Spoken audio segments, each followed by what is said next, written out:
all sufficient Mary, shining like the sun, a fortune I inherit by no work I have done. Hey everyone, it's Reformedly Guy again, Vic Rockhill. Thanks for checking out the channel. Thanks for checking out this content. Subscribe if you want to. We're talking theology, all kinds of current issues.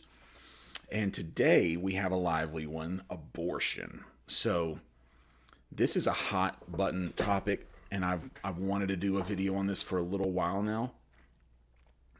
And it's interesting that there has been some discussions online about possible loopholes for Christians to affirm, at the very least not condemn, the act of abortion or killing of a fetus or a baby in utero.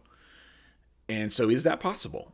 Is that a valid biblical, possibly biblical or allowable stance for a Christian today? And there's a very interesting article that I want to kind of go through and see, sort of what the science is, where does the science meet theology, and how can theology be very practical for us in informing this, and what has the history been, all the way back to the early church fathers, and how's the early church fathers, since they were not dealing with abortive issues, would they have responded? And so really it came to my attention via this article online. I'm going to post a link that you can check this out on your own, but the name of the article is really eye-catching, I thought. Traducianism, Creationism. What has an ancient debate to do with the modern debate over abortion? So here's really where here's where we get down to brass tacks, okay? If you listen to any pro-life advocates, they're going to tell you, life starts at fill in the blank conception, right? As soon as the sperm meets the egg, there we have a baby, and we have a soul, we have a imago Dei, an image of God, an image bearer. And to kill that image bearer is a sin, huge sin. It's murder. Abortion is murder, and we shorthand it, okay? Anyone who disagrees with that is obviously in support of murder. Now, again, full disclosure, I am a pro-life advocate. I've probably said some of those things, but I do understand that there are a lot of Christians that do see that abortion is perhaps not a sin. How could that be? I think a lot of you that are watching this probably hear me say that, like, how is that even on the docket? And then you go to your pet Bible verses and come away with it. But let me play devil's advocate here. So if you're familiar with traducianism, creationism, okay, these are two theories. If you read this paper, which I highly recommend it, by this Ted Nelson from Denison University. It's a little nothing burger in Ohio, but great paper, by the way. Thanks, Ted. I'm sure you're watching, Ted. So what is creationism? This is not about evolution versus how God created the earth. Okay, this is creationism in that loosely, specifically defined, it is how God, when a baby is conceived, okay, in utero, when is it implanted in the child, okay?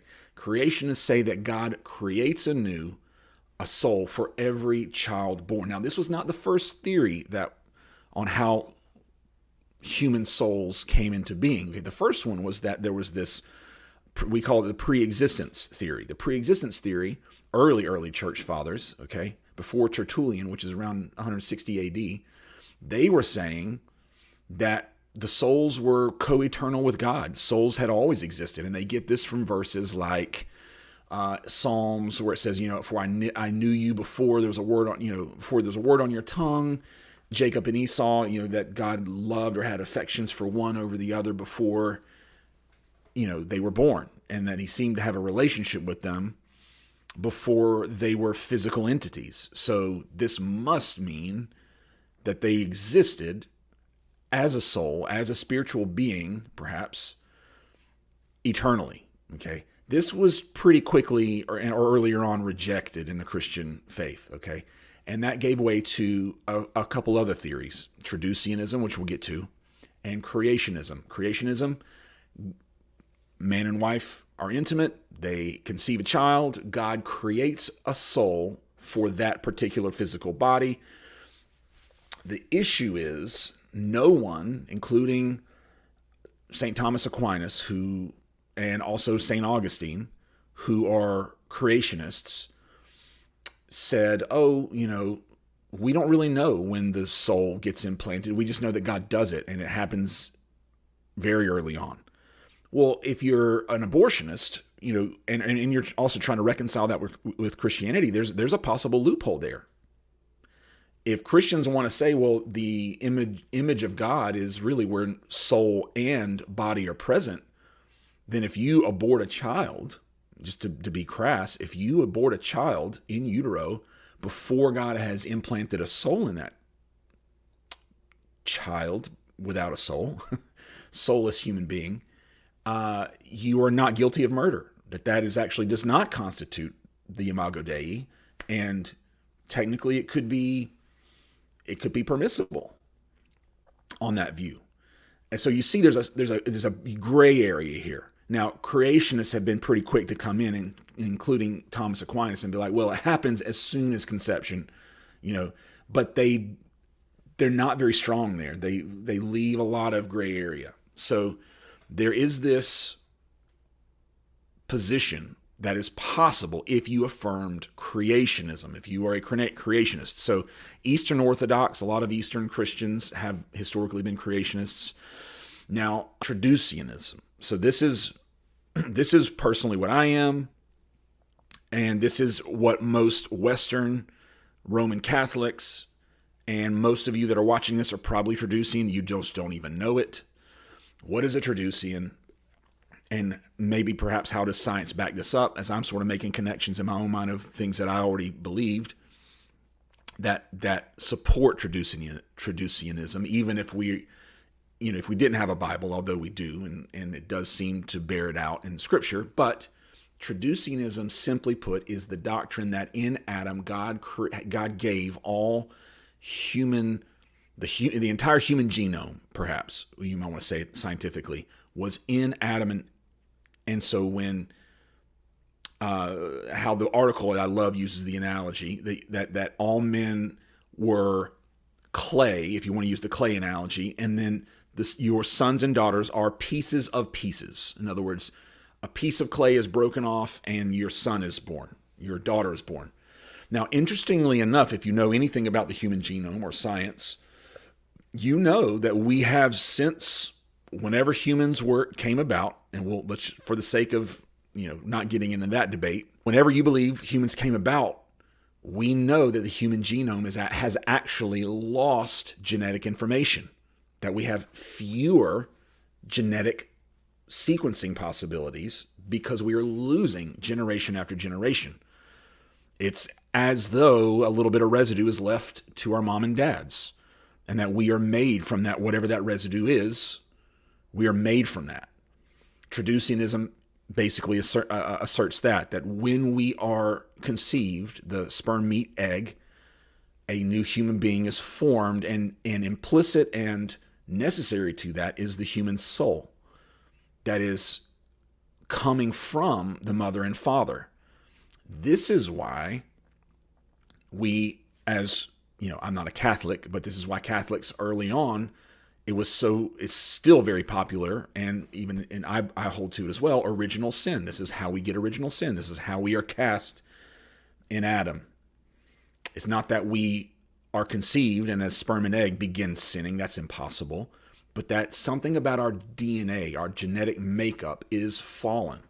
That this is not how God originally made Adam and Eve, okay, but something that Adam did corrupted himself and his entire human progeny. And that's what we are, Adam's progeny, okay?